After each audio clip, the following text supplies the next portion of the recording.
ये कहा गया है कि भक्त भगवान का स्मरण नहीं करते, बल्कि भगवान ही सदैव भक्त का स्मरण करते हुए उनका ध्यान रखते हैं। और एक बार भी जो उनकी शरण में आ जाए, उसके जीवन का संपूर्ण भार वे स्वयं वहन करते हैं। भक्त वत्सल भगवान की भक्तों की रक्षा करने का ऐसा ही एक अलौकिक प्रसंग है ये। बाबा के अनुयायी स्वामी सच्चिदानंद ने बाबा के सर्वज्ञ तथा सर्वशक्तिमान होने के उनके स्वयं के समक्ष घटित एक घटना का वर्णन किया। कोडई केनाल में एक दिन दोपहर प्रायः 3-3:30 बजे का समय था। स्वामी सच्चिदानंद दूसरों के साथ बाबा के कमरे में ही बैठे थे। अपने पलंग पर बाबा लेटे हुए थे।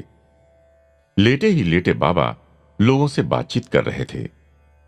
तब अचानक बाबा फटाक से उठ गए और बोले कि गोली मत चलाओ। और इसके बाद ही बाबा बिस्तर पर वापस लेटकर बेहोश से हो गए। इसे एक प्रकार की शरीर से बाहर जानी जैसी अवस्था कह सकते हैं। उनके हाथ पैर खिंच गए, रक्त संचार मंद हो गया और लगभग 50-55 मिनट तक उसी अवस्था में रहे। स्वामी सच्चिदानंद ने कहीं इस प्रकार का दृश्य नहीं देखा था। लगभग 1 घंटे पश्चात बाबा वापस ठीक हुए, जैसे उन्होंने वापस अपने शरीर में प्रवेश किया हो।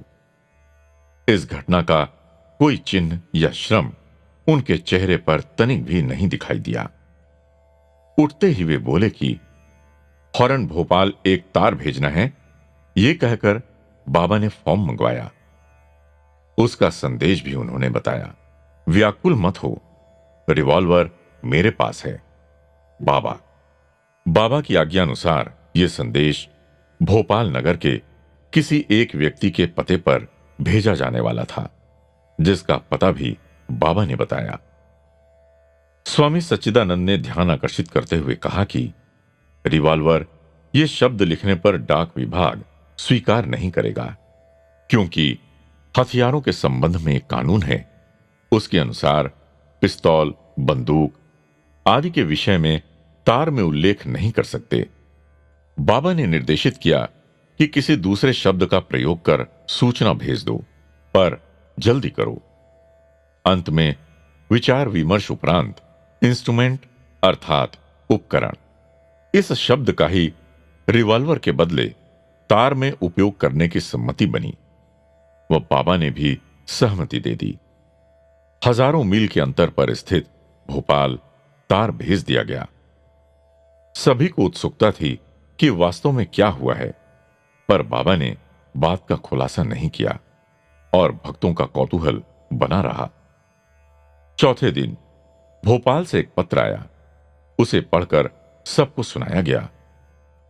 वो एक ऐसा पत्र था जिसने एक बार फिर यह रहस्य उद्घाटित किया कि बाबा निसंदेह वही भगवान हैं जिन्होंने गजेंद्र, प्रहलाद और द्रौपदी की दौड़कर रक्षा की थी।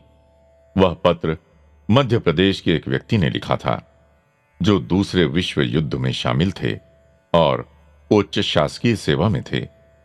राज्यों के पुनर्गठन के बाद हुए प्रशासनिक पुनर्गठन से वे बड़े क्षुब्ध थे, क्योंकि उनसे बहुत अधिक कनिष्ठ व्यक्ति को उनसे भी ऊपर स्थान मिल गया था।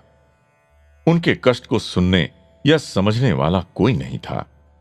इस एकाकीपन और विषाद की शोक संतप्त निराशाजनक अवस्था में उन्होंने अपने जीवन को रिवॉल्वर से खत्म करने का फैसला लिया।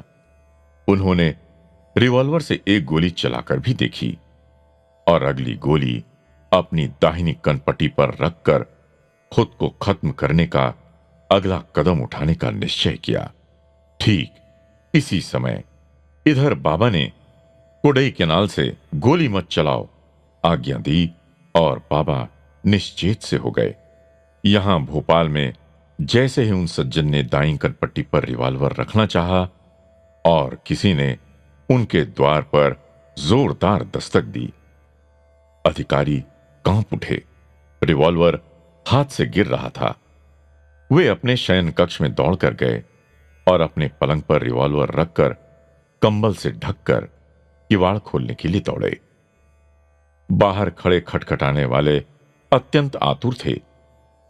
वे इन्हें नाम लेकर पुकार रहे थे।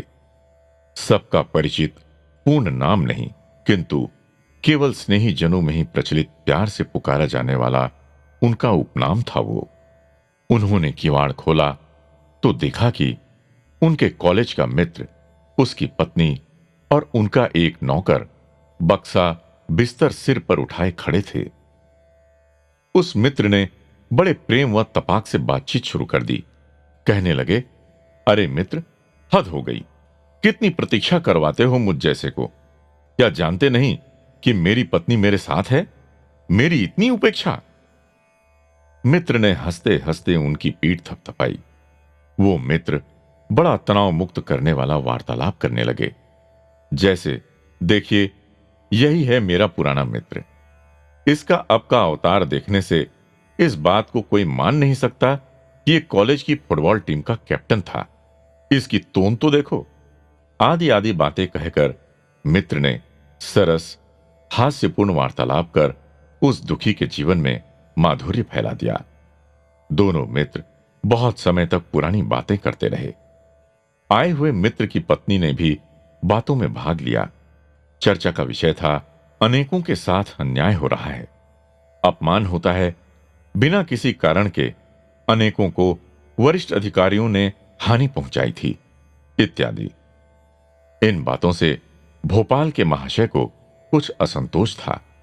वो चला गया। अपनी परिस्थिति कुछ ठीक लगी। उन्होंने निश्चय बदल डाला। मन ही मन कुछ निर्णय कर लिया। लेकिन जब पता चला कि वे घर में अकेले हैं और पत्नी मायके गई है, तो आगंतुक मित्र ने कहा कि वे दूसरे मित्र के यहां रहेंगे।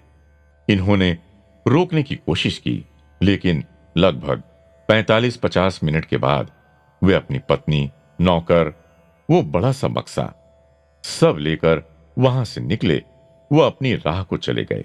वास्तव में वे बाबा थे, जो कुड़ई केनाल से शरीर छोड़कर उस समय एक साथ उन 3 रूपों में वहां प्रकट हुए थे। उन्हें विदा करके ये अधिकारी अपने शयन कक्ष की ओर दौड़े और अपनी चारपाई पर से कंबल हटाकर देखा तो रिवॉल्वर अदृश्य थी। पूरे घर में उन्हें कहीं वो पिस्तौल नहीं मिली। बक्सा, बिस्तर आदि सब कुछ में ढूंढा, पर रिवॉल्वर का पता ही नहीं चला। वे घोर असमंजस में थे। उनकी पत्नी बाबा की भक्त थी और वे एक बार पुट्टपर्ती भी जाकर आ चुके थे। वे सोच में पड़ गए कि क्या ये सब कुछ बाबा ने किया? फिर उस पुराने मित्र का उसी समय यहां आना, क्या वे भी बाबा ही थे या उनकी लीला थी?